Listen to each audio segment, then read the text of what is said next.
I wanted to give an update for the partners, and I just wanted to have something that we could put online for somebody like yourself who's a warrior, somebody like yourself who's a fighter, who doesn't know the meaning of the word quit or no, somebody like yourself who could be an inspiration to so many other people that are connected, literally thousands, tens of thousands of people that are connected to us. We've got 26,000 on my music Facebook page. We've got 12,000 on our Instagram page, and then we've got another 5,000 on my personal page, so we've got a lot of people that are beginning to see what we're doing and what we're about and how we're doing it. So that's awesome. Yeah, dude, you're a champion, and still, we stay close to one another. We're like family, you and I, and we keep up with one another. And I just wanted to talk a little bit about that, to just kind of give everybody an update on where you're at in life. Kind of recap just shortly, just briefly recap kind of how we met, and the couple of times that you've been through our program, and then where you're at now, which is awesome. For sure. So definitely we met. I tried to commit suicide 2018. I think August 2018. 3 times within 1 week, and I think within a week of that happening, you had me at the Potter's house. You got me in there within about 7 days of me attempting suicide. But it was a good program. But dude, going through both programs, coming out of the first one doing good, felt strong, just come out of the gate running, and then kind of got blindsided by COVID, and I remember being in rehab the first time, and people were like, "Hey, man, you're an addict. You can't drink." I said, "No, I never had issues with alcohol." And even as a biker, I drink beer all the time. Never had an issue with drinking. It was the drugs that got me. And so ended up COVID come around. Started drinking and ended up with stage 1 liver cirrhosis. Drank for about a year and a half. Had a severe pancreatitis.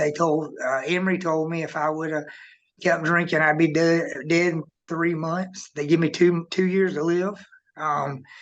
So finally, my last stint was, for some reason, God wouldn't let me leave Winder, Georgia. That one faithful day. And I remember talking to you on the phone, and it was like, "Rick, nobody's going to pick you up, dude. The only person that'll come get you is I'm going to send an ambulance after you. You're going to the hospital and you're going to rehab." And I said, "No, I don't want to go." And then finally, I called you crying. I know you remember. I was like, "Dude, just come get me. I'm ready to go." But so I went. So I left. My first trip through rehab, Potter House was amazing. Then you got me into Good Landing Recovery.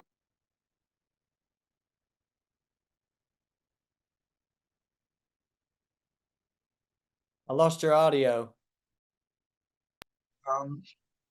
I just didn't tell a whole lot about my story, so I didn't glorify the story.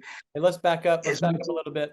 You said, go back and say you got me into Good Landing Recovery because you accidentally paused your audio. Okay, yeah. So you got me into Good Landing Recovery, and that was probably one of the best things that ever happened to me. I changed my program then. I didn't glorify the story, the bike gang story. I didn't glorify that like I did last time. I was real quiet. I made a small group of friends. I started working out really seriously, and I took that program really seriously, and it changed me in a lot of ways. Because I knew how serious this stuff was, and trying to get my kids back and coming back home. But I remember leaving when I graduated. Those kids, they were like, "What if you could give any advice to these guys, Rick? What would you give them?" And my best advice is listen to everything they say. First rehab I went to, I told those guys I didn't drink. Alcohol wasn't a problem for me. But guess what? I'm now here an alcoholic with liver cirrhosis, right? So it can happen to anybody. I believe it's generational. I think it's a generational curse, and it can stop at your bloodline, but you got to put the work in. So I do that daily, every day. I'm listening to scripture. I'm going to church on the weekends. I'm I got my sons, I work out, something, I'm doing something daily to break that curse so that my kids don't have to deal with what I deal with. Dude, So it's that's been tough, but it's been good. yeah, yeah, that's amazing. And now, so you've been through our program twice. So Hmm. one thing that I want this video, that I want people to know and see through our interaction and just our relationship and through our talk here today is that Emerge is, we're a community that we don't give up on people. You're not the only person who's been through our program multiple times. Um, and I have, some people have come along that were looking at our program and maybe supporting us. And some of the people, just wasn't for them. They didn't understand why we kept supporting people that quote unquote failed after the first time. And I was like, well, you guys, they just didn't get it. You know what I'm saying? They're like, well, Yeah, I mean, yeah, you gave them a shot. And, yeah, I mean, yeah, they should have just been grateful. They should have just stopped being addicts. And I was just like, yeah, I was like, that's not really how addiction works, dude. yeah. It's Thank like, God you didn't do that to me. yes, no, addiction is something that tries to keep its hooks in you for your entire life. And so, the way staying sober is not the goal, staying the right kind of person is the goal. You Yeah, know what I'm yeah, saying? yeah, yeah, That's the focus, staying accountable. yeah, yeah, Um, yeah, staying focused on what's important, like you and your boys. You know what I yeah, mean? yeah. You've got a new relationship, and you got It's these been goals, a amazing. And job. I'll tell you something too. God's been a big part of this. So me coming home, Landon, when I was in Atlanta, we would talk about things and I'd be like, hey, Landon, pray for this. And he's like, Dad, I don't really pray. He goes, I don't really believe in Jesus. So I would always pray about that. So when I moved back home this last time, back in, I want to say February, March, he just out of nowhere, we've been working out together. And I had a monitor on my leg, a tether, so it was embarrassing, but it was necessary and great accountability partner. But anyway, he said, Dad, I want you to go to church with me.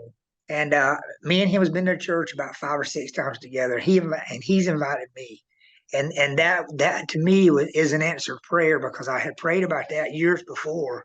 And then so basically I put my eye on God, that's how I got to where I am today. I needed people like you, my kids, definitely people, my circle that motivate me. But without God, I definitely wouldn't have been able to do any of it.